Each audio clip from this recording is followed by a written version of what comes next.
Hello everyone, and welcome back to our channel. Today, we're diving into a political controversy that's once again putting the economic freedom fighters, South Africa's third largest political party, under the microscope.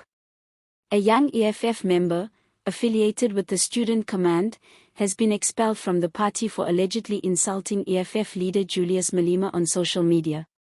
The incident has sparked heated debates online, raised critical questions about freedom of expression within political movements, and cast a spotlight on the inner workings of the EFF's strict leadership culture. But is this just a case of necessary discipline to protect party unity, or a deeper sign of political intolerance that could alienate the next generation of activists? Don't forget to like this video, subscribe to the channel, and let us know your thoughts in the comments below, especially if you're a young voter or political enthusiast. Now, let's break it all down. This story begins with a now former member of the Economic Freedom Fighters Student Command, or EFFSC, who publicly claimed they were expelled not for misconduct, but for holding a principled view that differed from the party leadership. According to the expelled member, the real issue wasn't ill discipline but dissent. They argue that what should have been a healthy internal debate about party direction and leadership turned into a purge for not falling in line. In their own words, and I quote, "Differing is not ill discipline, and democratic centralism has turned into the dictatorship of the dominant faction." That's a bold and deeply revealing statement. It speaks to a rising tension within the EFF, a party that prides itself on revolutionary discipline, yet is increasingly accused of stifling internal debate. And it's not the first time this has happened. Over the years, several EFF members, both prominent and lesser known, have been suspended or expelled for crossing internal red lines. The party's approach to discipline has often raised eyebrows, particularly among analysts and young activists who see the EFF as both inspiring and, at times, authoritarian in its internal politics. Now, let's talk about this concept of democratic centralism. It's a Leninist organizational model used by many Marxist-inspired parties around the world. The idea is that members can debate internally, but once a decision is made by the central leadership, everyone must fall in line and support it publicly. In theory, it's about unity and discipline. In practice, especially in the EFF's case, critics argue that it silences genuine debate and creates an environment where questioning leadership is treated as betrayal. The party's critics say that this latest expulsion exposes how the EFF's democratic centralism has morphed into something more dangerous, a kind of political absolutism where loyalty is valued more than critical thinking. And in a fast-changing society like South Africa, where young people are becoming increasingly politically active, this could backfire. On social media, reactions have been divided. Some EFF supporters have doubled down, defending the expulsion and saying that unity and discipline are non-negotiable. They argue that the party's strength lies in its ability to present a united front, especially heading into major events like the upcoming National People's Assembly this December. For them, criticism of the Commander-in-Chief, Julius Malema, is tantamount to attacking the movement itself. But others are deeply uncomfortable with what they see as intolerance.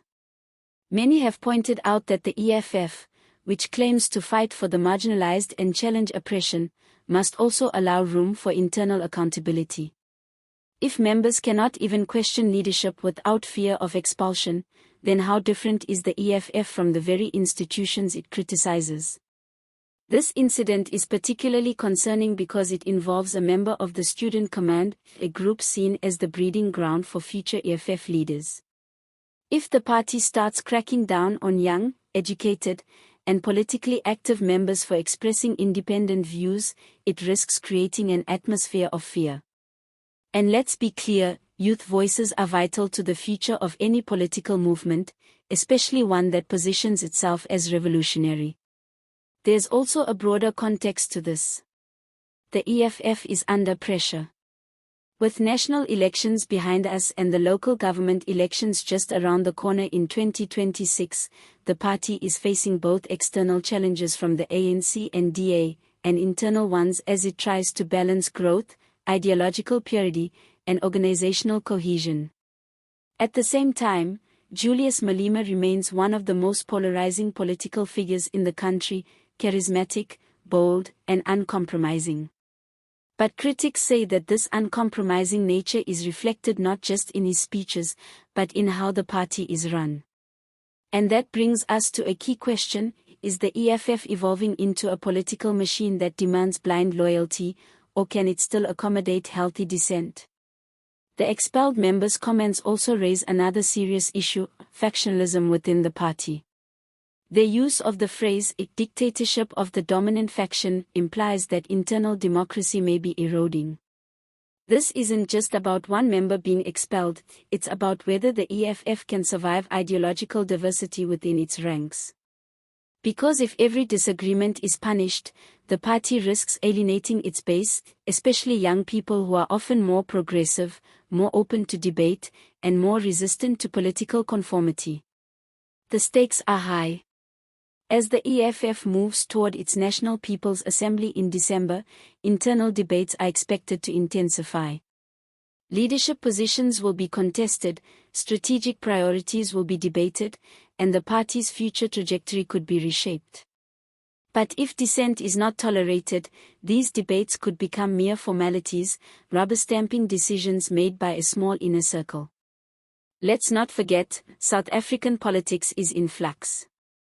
Coalitions are becoming the norm, the ANC is losing its dominance, and the electorate, especially young voters, are more skeptical and critical than ever.